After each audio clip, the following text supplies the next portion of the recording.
അങ്ങനെ ഇന്നൊരു Korean dinner ഡേറ്റിന് പോകാന്ന് വെച്ചു. നേരെ ഡ്രസ്സുമാർ ഇറങ്ങി. ഇതാണ് എന്റെ യൂണിവേഴ്സിറ്റിയിൽ 24 മണിക്കൂറും പ്രവർത്തിക്കുന്ന ലൈബ്രറി. അങ്ങനെ ട്രെയിൻ വന്നു. ട്രെയിൻ കയറി നേരെ കൊനിക്സിൽ പോയിട്ട് അവിടെ നിന്ന് ആറി എടുക്കണം. സോ അവിടെ നിന്ന് ആറി എടുത്തിട്ട് നമ്മൾ നേരെ പോകുന്നു അലക്സാണ്ടർ പ്ലാറ്റ്സിലേക്കാണ്. ഞാൻ ആദ്യമായിട്ടാ ഒരു കൊറിയൻ റെസ്റ്റോറന്റിൽ പോയിട്ട് ഫുഡൊക്കെ കഴിക്കാൻ പോകുന്നത്. അതൊരു ഡിന്നർ ഡേറ്റ് പ്ലാൻ. അങ്ങനെ നമ്മൾ അലക്സാണ്ടർ പ്ലാറ്റ്സ് എത്തി. ഇത് ഇവിടുത്തെ TV ടവറാണ്. ഇവിടുത്തെ ഏറ്റവും ഹൈറ്റ് കൂടി ടവർ ആവാൻ ഇവർ അവകാശപ്പെടുന്നത്. പക്ഷെ എനിക്ക് തോന്നില്ല. ബെർലിനിൽ എത്തിയപ്പോൾ തന്നെ ഒരു ലോക്കൽ ടച്ച്. ഞാൻ നിൽക്കുന്നത് വിൽദാവായതുകൊണ്ട് കുറച്ച് ഉള്ളോട്ടായതുകൊണ്ടാണോ അറിയില്ല. ഭയങ്കര ആലിയുടെ സുന്ദരമായ ഒരു സ്ഥലമാണ്.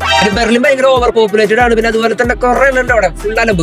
അങ്ങനെ നമ്മൾ നമ്മുടെ യാം കൊറിയൻ റെസ്റ്റോറന്റിലെത്തി. അങ്ങനെ ആയതിന് ഒരു ഗ്ലാസ് വെള്ളവും മാംഗോ ലസ്സിയും പറഞ്ഞു. പിന്നെ അതിനുശേഷം മാണ്ടു വന്നു. അതായത് മോമോസ്, കൊറിയൻ മോമോസ്. അത് ഇഷ്ടപ്പെട്ടുകൊണ്ട് തന്നെ നമ്മൾ രണ്ടാമത് വീണ്ടും ഒരു മാണ്ടു പറഞ്ഞു. അത് പ്രോൺസിന്റെ സാധനം, ഒരു രക്ഷയിലാക്കിയിട്ടുള്ള സാധനം. പിന്നെ റൈസ് വിത്ത് റോസ്റ്റഡ് പോർക്ക് വന്നു. സെറ്റ് സാധനം എനിക്ക് ഭയങ്കര ഇഷ്ടപ്പെട്ടു. നമ്മുടെ നാട്ടിലേക്ക് ടച്ച്. പിന്നെ നമ്മുടെ കൊറിയൻ ബീഫ് നൂഡിൽസ് വിത്ത് റൈസ് ആയിരുന്നു. നൂഡിൽസ് കാണാത്തോണ്ട് അവസാനം തപ്പിട്ടുണ്ട് ഗ്ലാസ് നൂഡിൽസ് ആയിരുന്നു. പിന്നെ മാച്ച ഐസ്ക്രീം വന്ന ഒരു തോൽവിയായിരുന്നു. നമ്മുടെ ഗ്രീൻ ടീയുടെ ഒക്കെ ഒരു ടേസ്റ്റ് ആയിരുന്നു. അങ്ങനെ അവിടെ നിന്ന് ട്രെയിൻ കയറി ബാക്ക് ടു ബിൽദാവും. അങ്ങനെ ബിൽദാവിൽ ഈ ഒരു പാടം കണ്ടോ. ഈ പാടത്താണ് രാത്രി ഹെഡ് ജോഗ് വരാറ്. പക്ഷേ ഇത് ഹെഡ് ജോഗ് അല്ല, ഇത് എന്റെ നിഴലാണ്. Okay bye.